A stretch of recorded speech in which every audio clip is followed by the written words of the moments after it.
We're in the hole. Let's cook a tri-tip. Stay tuned. All of my money goes up in smoke.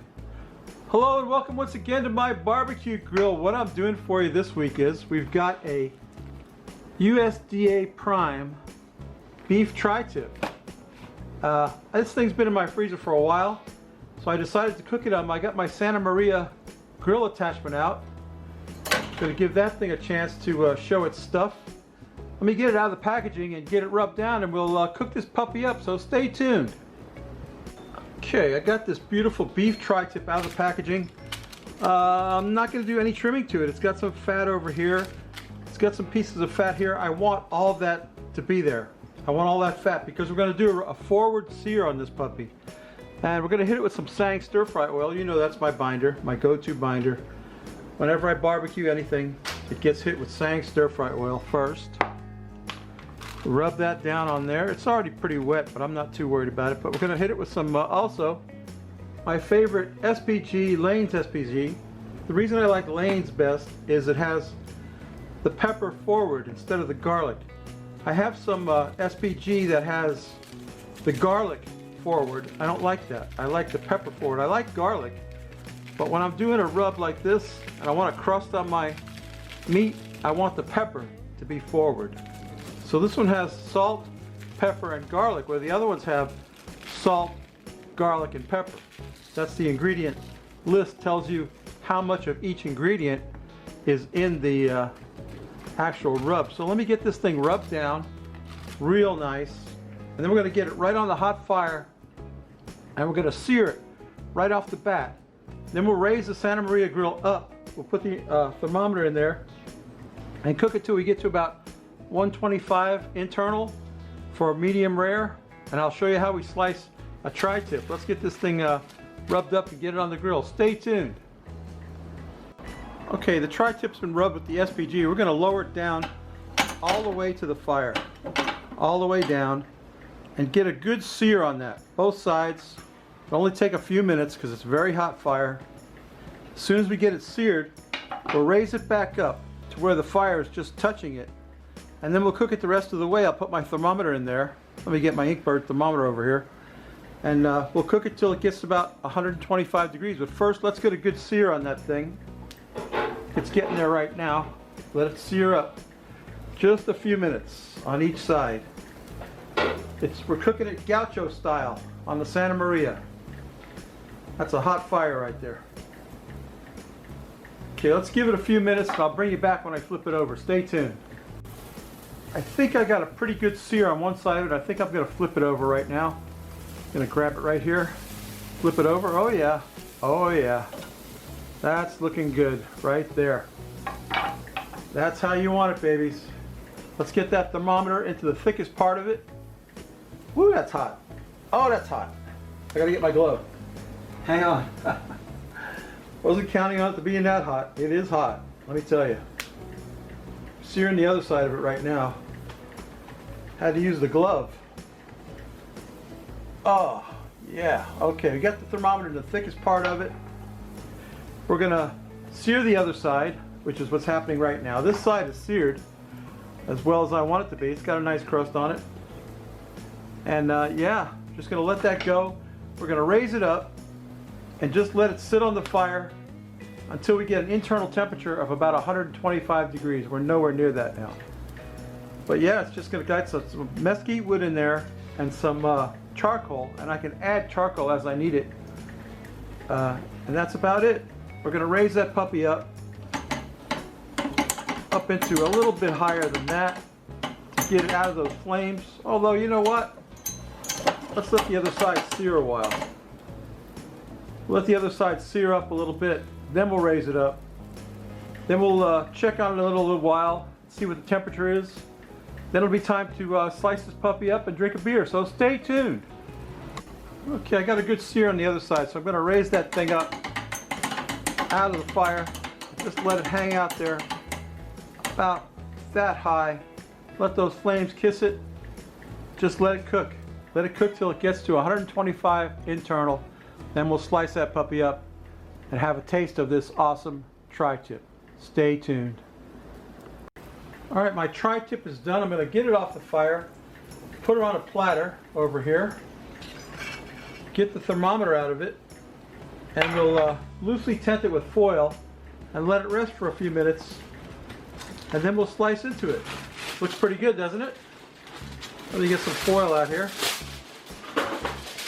cover it up, get my gloves so I can get that thermometer out of there, and we're almost ready to slice it. While it's resting, we can have a beer, okay? Stay tuned. While we're waiting for the meat to rest, we can pour out a beer and have a drink with some Modelo. You know, I've been saying that wrong all these years. I've been calling it Modeo. It's Modelo. Modelo Cerveza Especial. Really good beer from Mexico. Let's pour some of that in a glass. Oh, that's going to be good. I am parched, and this fire is so hot over here. I'm botching the pour, though. Getting too much head already. Oh boy, okay. Well, I did the best I could. I did the best I could with it. Modelo. Modelo. I called it Modeo because I think, you know, in Spanish usually the E is silent, but someone set me straight. They said, no, it's Modelo. Modelo Especial is a golden, full-flavored Pilsner style beer with a clean, easy finish. I'll tell you about an easy finish right now. Let's quaff the froth off of that.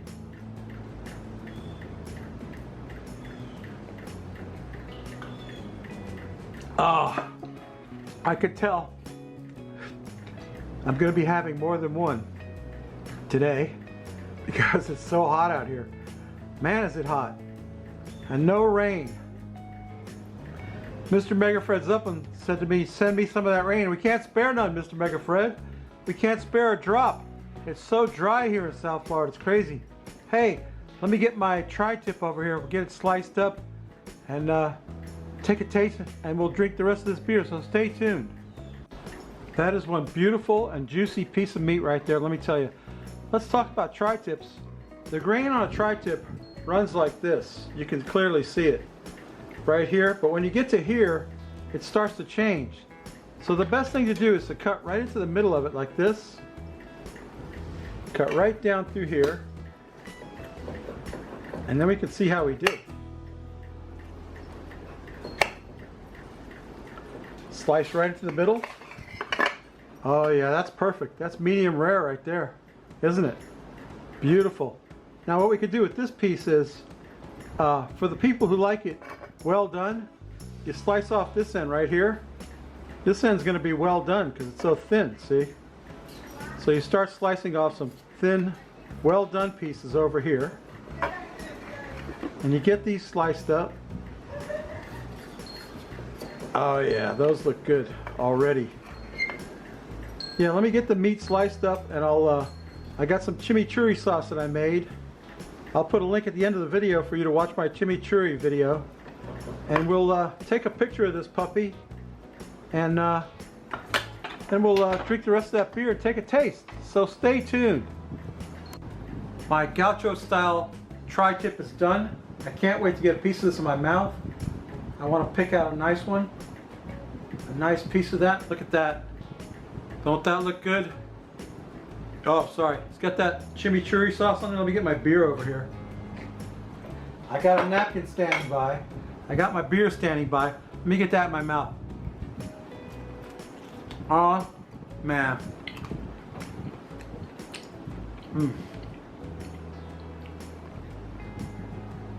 Beefy deliciousness. Let me tell you what.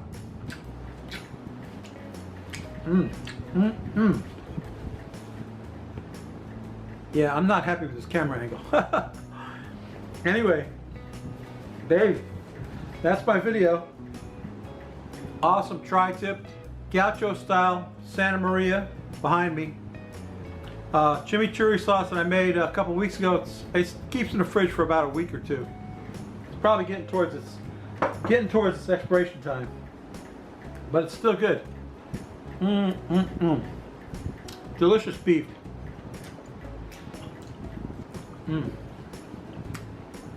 Makes awesome steak sandwiches. Anyway, you know what I always say? I always say, if you like this crap, please subscribe. If you don't, go open the iCard, visit my friend Trumpet Master 77. This guy is doing some cool barbecue. He's been doing it a while. Go check him out. Tell him the Root Boy sent you. He's in Leander, Texas, which is where my friend Tom lives. Now they should hook up. Tom's Test Kitchen and Trumpet Master, they should hook up and do a video or something. I don't know. Hey, you like my shirt? Hey Marie, check it out. Is he dead yet? Not yet. All right, babies, that's my video. We'll see you next week. Bye!